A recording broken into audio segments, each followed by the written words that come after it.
నమస్తే, welcome to Rudra TV. Samantha ఇండస్ట్రీలో ఎంతో మంది అభిమానులను సొంతం చేసుకున్న ఈ స్టార్ హీరోయిన్ గురించి ప్రత్యేకంగా చెప్పాల్సిన అవసరం లేదు.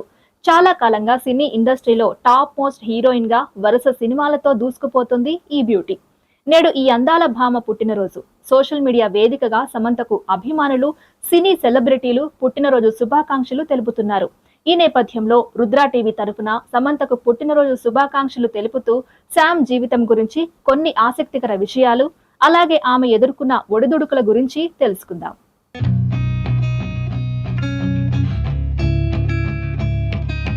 సమంత పూర్తి పేరు సమంత రూత్ ప్రభు.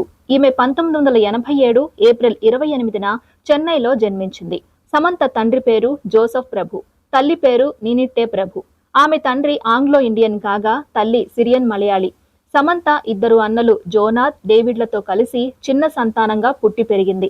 సమంత చెన్నైలోని Holy Angels Anglo Indian Higher Secondary స్కూల్లో చదువుకుంది. ఆ తర్వాత చెన్నైలోని స్టెల్లా మారిస్ కాలేజీలో వాణిజ్యంలో డిగ్రీ పూర్తి చేసుకుంది.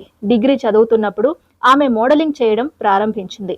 మోడలింగ్ చేశాక సినిమాల్లోకి అడుగుపెట్టింది.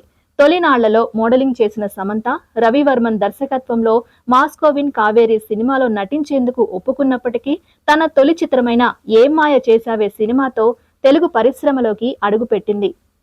ఆపై తను నటించిన బృందావనం, దూకుడు, ఈగ, ఎటో వెళ్లిపోయింది మనసు, సీతమ్మ వాకిట్లో సిరిమల్ల చెట్టు, అత్తారింటికి దారేది చిత్రాలతో అతి తక్కువ సమయంలోనే తెలుగు ప్రముఖ కథానాయికగా ఎదిగింది.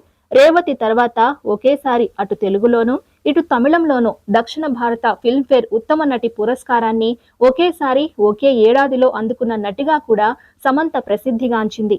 ఏ మాయ చేసావే సినిమాకి గాను నంది స్పెషల్ జ్యూరీ అవార్డ్ మరియు ఉత్తమ నూతన నటిగా ఫిల్మ్ఫేర్ అవార్డ్ వరించాయి. బృందావనం, జబర్దస్త్, రామయ్య వస్తావయ్య, మనం, రభస, మహానటి, యూటర్న్ వంటి చిత్రాలలో నటించింది. 2017లో అక్కినేని నాగార్జున కుమారుడు నాగ చైతన్యని ప్రేమ వివాహం చేసుకుంది. పెళ్లి తర్వాత కూడా సినిమాలలో నటించిన నటీమణులు చాలా అరుదు. అందులో ఒకరు సమంత. అక్టోబర్ 2017 6-7 తేదీలలో సమంత, నాగ చైతన్యల పెళ్లి గోవాలో హిందూ క్రిస్టియన్ సాంప్రదాయాల ప్రకారం జరిగింది. వీరు టాలీవుడ్ స్టార్ కపుల్స్ గా పేరు తెచ్చుకున్నారు. అయితే వారిరువురు అక్టోబర్ 2, 2021న వ్యక్తిగత కారణాలతో విడిపోతున్నట్లు సోషల్ మీడియా వేదికగా తెలిపారు. ఈ విషయాన్ని నాగ చైతన్య ట్విట్టర్ ద్వారా అధికారికంగా ప్రకటించాడు. మరోవైపు సమంత సైతం నాగ చైతన్యతో విడిపోతున్నట్లు ఇన్స్టాగ్రామ్ లో పోస్ట్ చేసింది. ఎవరి జీవితాన్ని వారు వేర్వేరుగా జీవించేందుకు సిద్ధపడ్డారు. భార్యాభర్తలుగా విడిపోయినా కూడా స్నేహితుల్లా కలిసే ఉంటామని, తమ బంధం అలానే కొనసాగిస్తామని అన్నారు. విడాకుల విషయాన్ని అధికారికంగా ప్రకటిస్తూ కూడా ఒకే రకమైన ప్రెస్ నోట్ ను వదిలారు. సమంత విడాకుల తర్వాత ఎన్నో కష్టాలను ఎదుర్కొన్నట్లు సమాచారం. విడాకుల తర్వాత సమంతను అభిమానులు, నెటిజన్లు మరియు కొన్ని మీడియా సంస్థలు విమర్శించాయి. అందరూ ఆమెను తప్పు పట్టేవారు, ఆమెపై దుష్ప్రచారం చేసేవారు. విడాకులకు కారణం ఆమెనే అని ఆరోపణలు కూడా వచ్చాయి. విడాకుల తర్వాత సమంత చాలా మానసిక ఒత్తిడికి గురైంది. ఈ ఒత్తిడి ఆమెకు నిద్ర లేకపోవడం, ఆందోళన మరియు ఇతర ఆరోగ్య సమస్యలను కూడా కలిగించింది. విడాకుల తర్వాత సమంత తన కుటుంబం మరియు స్నేహితుల నుంచి దూరంగా ఉండవలసిన పరిస్థితి వచ్చింది. ఈ కారణంగా ఆమెకు చాలా బాధ కలిగింది. అయినప్పటికీ సమంత ఈ కష్టాలను ఎదుర్కొని తనను తాను సముదాయించుకుంది.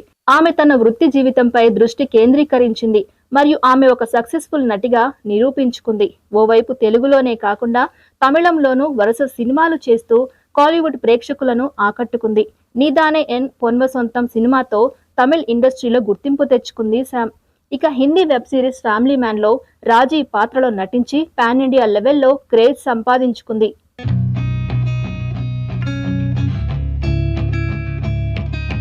ప్రస్తుతం ఈ అమ్మడు వరుస సినిమాలకు గ్రీన్ సిగ్నల్ ఇచ్చి బిజీగా మారింది. వ్యక్తిగత జీవితంలోనూ శామ్ ఎన్నో ఒడిదుడుకులు ఎదుర్కొంది. నాగ చైతన్యతో విడిపోయిన తర్వాత ఆమె మయోసైటిస్ బారిన పడిన విషయం తెలిసిందే. ఆ అనారోగ్య సమస్యలు ధైర్యంగా ఎదుర్కొని ఎంతో మందికి స్ఫూర్తిగా నిలిచింది శామ్. ఇది ఇవాల్టి సమంత బర్త్డే స్పెషల్. మరో సెలబ్రిటీ స్పెషల్ తో మళ్ళీ కలుద్దాం.